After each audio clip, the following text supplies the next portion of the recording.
ତିତିପକ ଗ୍ରାମରେ ବଟ ମହାବୀରଙ୍କ ନୂତନ ମନ୍ଦିର ପ୍ରତିଷ୍ଠା ଉତ୍ସବ ଅନୁଷ୍ଠିତ ହୋଇଯାଇଛି।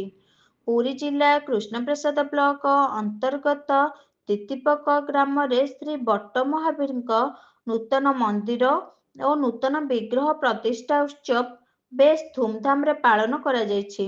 ତାରିଖ 21/11/2025 ଶୁକ୍ରବାର ଦିନ ପ୍ରାତଃ ସମୟରେ ମୁଖ୍ୟ ଆଚାର୍ଯ୍ୟ ଶ୍ରୀ ସୁରଦାସ ଓ ପଣ୍ଡିତ ପଦ୍ମଚରଣ ଶତପଥୀଙ୍କ ତତ୍ତ୍ୱାବଧାନରେ ଗ୍ରାମ୍ୟ ପୁଷ୍କରିଣୀରୁ ଯଥାବିଧି ପୂଜା ଅନୁଷ୍ଠିତ ପରେ 108 ସୁବାସିତ ଜଳପୂର୍ଣ୍ଣ କଳସ ଶୋଭାଯାତ୍ରା ଘଣ୍ଟ ଘଣ୍ଟା ହରିବୋଲ ହୁଳହୁଳି ପାଇକ ଆଖଡ଼ା ଓ ନାମ ସଂକୀର୍ତ୍ତନ ନାଦରେ ଗ୍ରାମ ପ୍ରକମ୍ପିତ ହୋଇଥିଲା ଏବଂ ଗ୍ରାମ ପରିକ୍ରମା ପରେ କଳସଧାରୀମାନେ ଆସି ଶାଲା ମଣ୍ଡପ ନିକଟରେ ଉପସ୍ଥିତ ହୋଇଥିଲେ। ତତ୍ପରେ ଅଙ୍କୁରାର୍ପଣ ଓ ମଣ୍ଡଳ ସ୍ଥାପନ କରାଯାଇ ପୂଜା ଆରମ୍ଭ କରାଯାଇଥିଲା।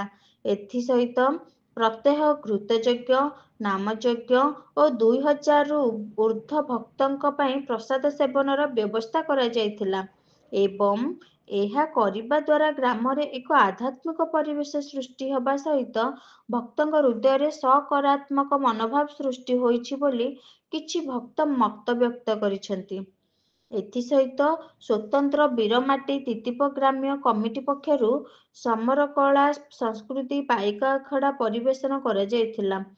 ଉକ୍ତ ଉତ୍ସବରେ ଗ୍ରାମ୍ୟ କମିଟି ସଭାପତି ଶ୍ରୀଯୁକ୍ତ ଦେବରାଜ ଜେନା, ସମ୍ପାଦକ ପ୍ରଶାନ୍ତ କୁମାର ଜେନାଙ୍କ ନେତୃତ୍ୱରେ ବରିଷ୍ଠ ସଦସ୍ୟ ପ୍ରାକ୍ତନ ଶିକ୍ଷକ କାଶୀନାଥ ଜେନା, ଅଧ୍ୟାପକ ପ୍ରଦୀପ କୁମାର ଜେନା, ବିଭୂତିଭୂଷଣ ବାରିକଙ୍କ ସମେତ ଗ୍ରାମର ଯୁବକ ସଂଘ ଓ ସମସ୍ତ ସଦସ୍ୟମାନଙ୍କ ପୂର୍ଣ୍ଣ ସହଯୋଗରେ 3 ଦିନ ଧରି ହେଉଥିବା ପ୍ରତିଷ୍ଠା ଉତ୍ସବର ସମସ୍ତ କାର୍ଯ୍ୟ ସୁଚାରୁ ରୂପେ ସମ୍ପାଦନ ହୋଇଥିଲା।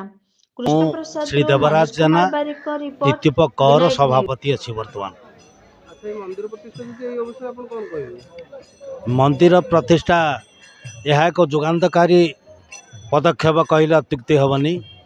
ଆମ ଗାଁର ପାଇକ ସଂଘ ବହୁ ଦିନରୁ ତାଙ୍କୁ ଗଛ ମୂଳେ ରଖି ବଟ ମୂଳେ ରଖି ପଥର ଉପରେ ପୂଜା କରୁଥିଲେ। ତେଣୁ ଗ୍ରାମବାସୀ ତା ଉପରେ ଗୋଟେ ନିଷ୍ପତ୍ତି ନେଲେ ଏ ବଟମୂଳେ ଥାଇ ହନୁମାନ ଯେଉଁ ପ୍ରକାର ଅବ୍ୟବସ୍ଥା ଭିତରେ ରହୁଛନ୍ତି ତାକୁ କେମିତି ସୁଧାରି ପାରିବା। ତେଣୁ ସାମୂହିକ ଲୋକ ଆବାଳ ବୃଦ୍ଧ ବନିତା ସମସ୍ତଙ୍କର ବହୁ ଇଚ୍ଛା ହେଲା ଗୋଟେ ମନ୍ଦିର ପ୍ରତିଷ୍ଠା କରି ସେଥିରେ ଠାକୁରଙ୍କୁ ରଖିବା। ତେଣୁ ସେହି ଉଦ୍ଦେଶ୍ୟରେ ବର୍ତ୍ତମାନ ଏବେ ମନ୍ଦିର ତୋଳା ହୋଇ ଏଡ଼ ବଡ଼ କାର୍ଯ୍ୟ କରାଯାଇଛି, ଯେଉଁଥିରେ 24 ପ୍ରହର ନାମଯଜ୍ଞ, ଅନ୍ନଯଜ୍ଞ, ଘୃତଯଜ୍ଞ ସବୁ ପ୍ରକାର ଆୟୋଜନ କରାଯାଇ ଲୋକଙ୍କ ମୁଖରେ ପ୍ରଚାରିତ ହେଉଛି। ମୁଁ ଶ୍ରୀ କାଶୀନାଥ ଜେନା, ଗ୍ରାମ ତିତିପ ଏବଂ ଅବସରପ୍ରାପ୍ତ ପ୍ରଧାନ ଶିକ୍ଷକ ହାଇସ୍କୁଲରେ ଥିଲି। ତିତିପ ଗ୍ରାମରେ ଯେଉଁ ହନୁମାନଜୀଙ୍କ ମନ୍ଦିର ପ୍ରତିଷ୍ଠା ହେଉଛି ଏ ଅବସରରେ ଆପଣ କ'ଣ କହିବେ?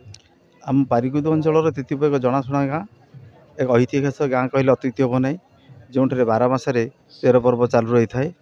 ଏଠି ପଣ୍ଡେଶ୍ୱର ମନ୍ଦିର ଅଛି, ରାଧାକୃଷ୍ଣ ମନ୍ଦିର ଅଛି, ଜଗନ୍ନାଥ ମନ୍ଦିର ଅଛି, ରାମଚଣ୍ଡୀ ମନ୍ଦିର ଅଛି ଏବଂ ସର୍ବୋପରି ଆପଣ ଯେଉଁ ମନ୍ଦିର ପରିସର ଭିତରେ ଠିଆ ହୋଇଛନ୍ତି ସେଠି କେତେଜଣ ପିଲା ଗୋଟେ ହନୁମାନ ମନ୍ଦିର ପ୍ରତିଷ୍ଠା କରିବା ପାଇଁ ଚାହିଁଲେ। ତାର କାରଣ ହେଉଛି ଯାହାଙ୍କର ବିଗ୍ରହ ଆମର ପାରିକୁଦ ଅଞ୍ଚଳରେ ଆମ ଓଡ଼ିଆ ଗାଁ ହିସାବରେ ଆମ ତିତିପ ଏକ ପାଇକ ଖେଳର ପୁରୁଣା ଗାଁ କହିଲେ ଅତ୍ୟୁକ୍ତି ହେବ ନାହିଁ। ଏହି ପାଇକ ଖେଳ ସମରକଳା ତିତିପ ଗାଁରେ ଥିଲା। ତିତିପ ଗାଁର ପିଲାମାନେ ଯେଉଁ ହନୁମାନ କି ପାଇକ ଖେଳ ଆରମ୍ଭ କରିଥିଲେ ସେ ହନୁମାନଙ୍କର ବିଗ୍ରହ ପ୍ରତିଷ୍ଠା କରିବା ପାଇଁ ଆଉ ନିଷ୍ପତ୍ତି ନେଲେ ସୁନ୍ଦର ମନ୍ଦିର ତିଆରି କରି ବିଗ୍ରହ ପ୍ରତିଷ୍ଠା କରାଯାଉଛି।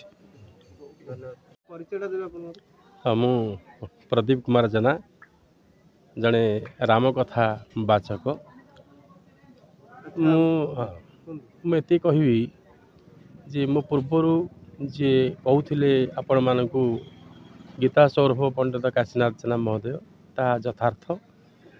ତେବେ ଏ ମାଟି ସମଗ୍ର କୃଷ୍ଣପ୍ରସାଦ ବ୍ଲକ ଠାରୁ ଆରମ୍ଭ କରି ୟାର କଳା, ଆର ଗୁଣ, ତାର ବିକାଶ ଚିନ୍ତାଧାରା, ସଂସ୍କୃତି ସୁଦୂର ପ୍ରସାରୀ। ଯେଉଁ ମନ୍ଦିର ଆଗରେ ଆଜି ଆମେ ଛିଡ଼ା ହେଇଛେ ସେ ନୂତନ ହନୁମାନ ମନ୍ଦିର ପ୍ରତିଷ୍ଠା ହେଉଛି। ତାଙ୍କର ନାମକରଣ ଗତକାଲି ରଖାଗଲା ବଟ ମହାବୀର। ଗୋଟେ ଭକ୍ତଟିଏ, ପ୍ରଭୁ ହେଉଛନ୍ତି ସରଳ, ଗୋଟେ ଭକ୍ତଟିଏ ଦୂରରେ ଥାଇ ଯଦି ଡାକି ପାରିବନି ପ୍ରଭୁଙ୍କୁ ଯେ ଆମେ ଆଞ୍ଜନେୟ ସଙ୍କଟ ମୋଚନ କହିବା, ପିଲା ଡାକି ପାରିବେନି। ଦୂରରେ ଥାଇକି ସାଲବେଗ ଯେମିତି ଜଗନ୍ନାଥଙ୍କୁ ଡାକିଥିଲେ ସେମିତି ଜଣେ ଭକ୍ତଟି ଯଦି ସଙ୍କଟରେ ପଡ଼ିଲା ସିଏ କହିବ ହେ ପ୍ରଭୁ ବଟ ମହାବୀର ମୋତେ ଉଦ୍ଧାର କରନ୍ତୁ। ତେଣୁ କଳା ସାହିତ୍ୟ ସଂସ୍କୃତି ସମ୍ପନ୍ନ ଏଇ ବୀରମାଟିରେ ଯେଉଁ ରାମ ଭକ୍ତ ହନୁମାନଙ୍କ ମନ୍ଦିର ପ୍ରତିଷ୍ଠା ହେଉଛି ତାଙ୍କଠାରୁ ତ୍ୟାଗ ଜ୍ଞାନ ବୈରାଗ୍ୟ ସବୁ ଲୋକମାନେ ଶିଖିବେ। ତାଙ୍କୁ ସ୍ମରଣା କରିକିରି ବିପଦ ଆପଦରୁ ଉଦ୍ଧାର ହେବେ ଏବଂ ଏଇ ଯେଉଁ ବୀରମାଟି ପାଇକ ମାଟିରେ ସମସ୍ତେ ରାମ ଭକ୍ତ ହେବେ ଜଗନ୍ନାଥ ଭକ୍ତ ହେବେ ଏବଂ ଆଚରଣରେ ଏ ଧର୍ମକୁ ବ୍ୟବହାର କରିବେ ଧର୍ମ ଧାରାରେ ଚାଲିବେ ଜୀବନ ଶୃଙ୍ଖଳିତ ହେବ।